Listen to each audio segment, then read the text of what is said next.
A deadly mass shooting in the crowded 6th Street Entertainment District of Austin, Texas, has left a city grieving and a nation searching for answers after gunfire erupted during a busy nightlife period, killing 2 people, injuring 14 others, and triggering a federal investigation into what authorities describe as a possible connection to terrorism, raising serious concerns about public safety,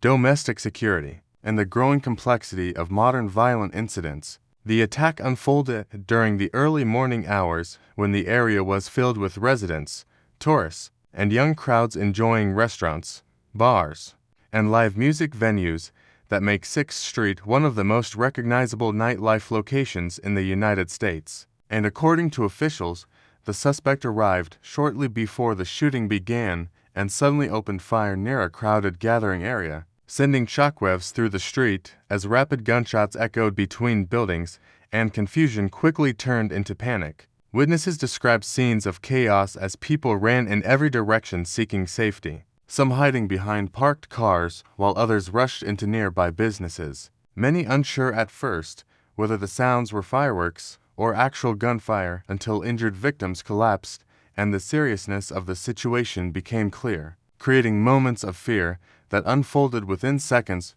but left lasting emotional scars. Police officers already assigned to patrol the entertainment district responded almost immediately after receiving emergency calls reporting an active shooter, and law enforcement officials say officers quickly reported the sound of gunfire despite uncertainty about the suspect's location, ultimately confronting the shooter in an armed encounter that ended when the suspect was fatally shot by police, bringing the immediate threat to an end, but leaving behind a scene filled with injured victims, frightened witnesses, and emergency responders. Working under intense pressure, authorities confirmed that 2 individuals died as a result of the attack while 14 others suffered injuries ranging from non-life-threatening wounds to critical gunshot trauma, prompting a large-scale medical response. Ambulances transported victims to multiple hospitals across Austin, where medical teams worked through the night performing surgeries and stabilizing patients.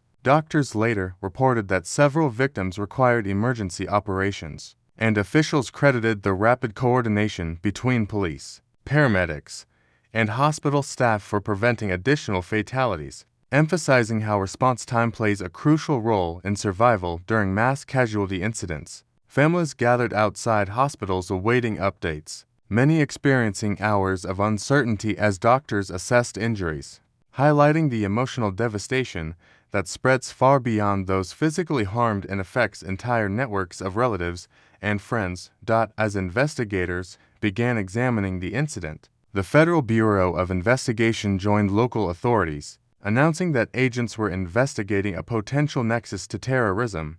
meaning that, while the attack has not officially been classified as terrorism, federal investigators are carefully reviewing whether ideological motivations, extremist influences, or online radicalization played any role in the suspect's actions. Investigators are analyzing the suspect's background, travel history, personal relationships, digital communications, and online activity, including social media posts, messaging platforms, and internet searches, attempting to determine whether the violence was inspired by political ideology, personal grievances, or other factors. Officials stressed that determining motive is often the most complicated aspect of such cases, requiring careful examination of evidence rather than immediate conclusions, and they urged the public to avoid spreading rumors or speculation while the investigation continues.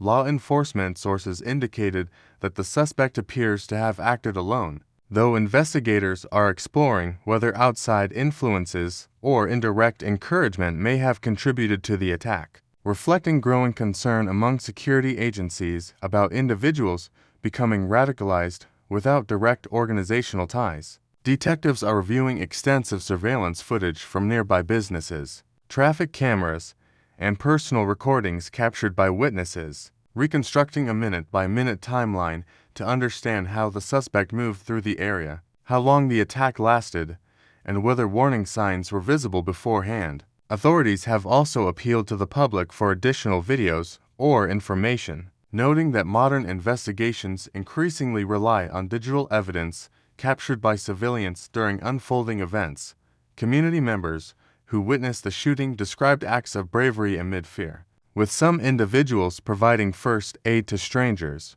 using clothing or towels to stop bleeding, while others helped guide injured people away from danger zones until emergency responders arrived, demonstrating moments of compassion that emerged even during crisis. City officials later praised both civilians and first responders, acknowledging that cooperation between the public and emergency services helps reduce casualties during a rapidly evolving situation. In the aftermath, city leaders, law enforcement officials, and community representatives expressed grief and solidarity, holding press conferences to reassure residents while emphasizing that the investigation would be thorough and transparent. Memorial gatherings and candlelight vigils formed near 6th Street as residents honored victims and offered support to affected families, transforming the area from a place of celebration into a space of remembrance and reflection. Mental health counselors and crisis response teams were deployed to assist survivors and witnesses coping with trauma, recognizing that psychological effects such as anxiety, fear, and post-traumatic stress often persist long after physical wounds heal. The incident has reignited nationwide discussions about public safety in crowded entertainment districts, where large gatherings, late-night activity, and open public access create unique security challenges. Officials are reviewing policing strategies, surveillance systems, crowd management policies, and emergency response coordination to determine whether additional preventative measures could reduce risks in the future. Security experts note that attacks in nightlife areas create particular difficulties because dense crowds limit escape routes and increase vulnerability, making rapid response essential to minimizing casualties. Federal authorities continue emphasizing that understanding motive remains central to the investigation, as determining whether the attack qualifies as terrorism carries significant legal and policy implications, influencing how resources are allocated and how future threats are monitored. Analysts explain that modern security concerns increasingly involve individuals who may not belong to organized groups but are influenced by online narratives or personal grievances, complicating prevention efforts for law enforcement agencies tasked with identifying threats before violence occurs. Meanwhile, officials reassured the public that there is currently no evidence suggesting an ongoing threat related to the incident, though police presence in the area has been increased to maintain public confidence and deter potential copycat actions. Businesses along 6th Street have gradually resumed operations while balancing normal activity with respect for victims and ongoing investigations, reflecting a community attempting to recover while still processing trauma. National leaders and public safety experts have also pointed to the broader societal questions raised by the incident, including how communities can preserve vibrant public spaces while ensuring safety, how law enforcement agencies adapt to evolving threats, and how early warning signs of violence can be identified without infringing on civil liberties. The tragedy serves as a reminder of how quickly everyday environments can transform into scenes of crisis and how resilience depends on cooperation between authorities, communities, and emergency services. As investigators continue gathering evidence and interviewing witnesses, many questions remain unanswered, particularly regarding the motivations behind the attack and whether it could have been prevented. For families mourning lost loved ones and survivors beginning long recovery journeys, the focus remains on healing and support, while authorities work toward accountability and clarity. Federal officials have pledged to release verified updates as the investigation progresses, emphasizing transparency and accuracy, while the city of Austin begins the difficult process of moving forward after a night that forever changed the lives of many, leaving behind lessons about preparedness, unity, and the enduring impact of violence on communities seeking safety and peace.